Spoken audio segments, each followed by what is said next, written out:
Hi കൂട്ടുകാരെ, ഇന്ന് നമ്മൾ ഉണ്ടാക്കാൻ പോകുന്നത് സച്ചയ്ക്ക അല്ലെങ്കിൽ ചൗ ചൗ എന്ന് പറയുന്ന ഒരു പച്ചക്കറിയാണ്. അതിനായി നമുക്കൊരു പാൻ ചൂടാക്കാം. ചൂടായ പാനിലേക്ക് അല്പം എണ്ണ ഒഴിച്ചു കൊടുക്കാവുന്നതാണ്. എണ്ണ ചൂടായ ശേഷം നമുക്ക് കടുക് ഇട്ട് കൊടുക്കാവുന്നതാണ്.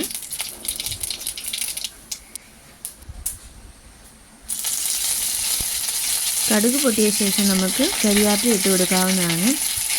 അതുപോലെ ചെറുതായി അരിഞ്ഞു വെച്ചിരിക്കുന്ന സവോള, ഒരു പച്ചമുളക് നമുക്ക് ഈ സമയം ഇട്ട് കൊടുക്കാവുന്നതാണ്. അതിൻ്റെ കൂടെ തന്നെ നമുക്ക് ഒരു നുള്ള് ജീരകം കൂടെ ഈ സമയം ഇട്ട് കൊടുക്കാം. അതുപോലെ കറിക്ക് ആവശ്യമായിരിക്കുന്ന ഉപ്പും മഞ്ഞൾപ്പൊടിയും കൂടി ചേർത്ത് നമുക്ക് സവോള വഴറ്റിയെടുക്കാവുന്നതാണ്. നമ്മൾ സച്ചയ്ക്ക ചെറുതായി അരിഞ്ഞു വെച്ചിട്ടുണ്ട്. അപ്പോൾ ആ സച്ചയ്ക്ക സവോള വഴന്ന ശേഷം നമുക്ക് ചേർത്ത് കൊടുക്കാവുന്നതാണ്.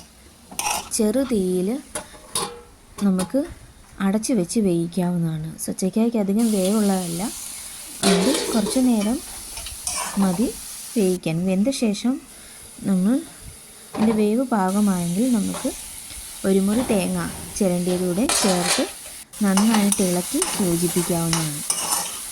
എന്നിട്ട് ചെറു തീ വീണ്ടും അല്പനേരം കൂടെ നമുക്ക് സച്ചയ്ക്ക തോരന് വേണ്ടി വേവിക്കാവുന്നതാണ്. അടച്ചു വെച്ച് വേവിക്കാം. അതിന് ശേഷം തോരൻ വെന്തുവെങ്കിൽ നമുക്ക് അല്പനേരം തുറന്ന് ആ വെള്ളമൊക്കെ വറ്റുന്ന വരെ അല്പനേരം ചെറു തീയിൽ വെച്ച് ഒന്ന് തോരൻ ചിക്കിയെടുക്കാവുന്നതാണ്. അങ്ങനെ സ്വാദിഷ്ടമായ സച്ചയ്ക്ക തോരൻ റെഡി ആയിട്ടുണ്ട്.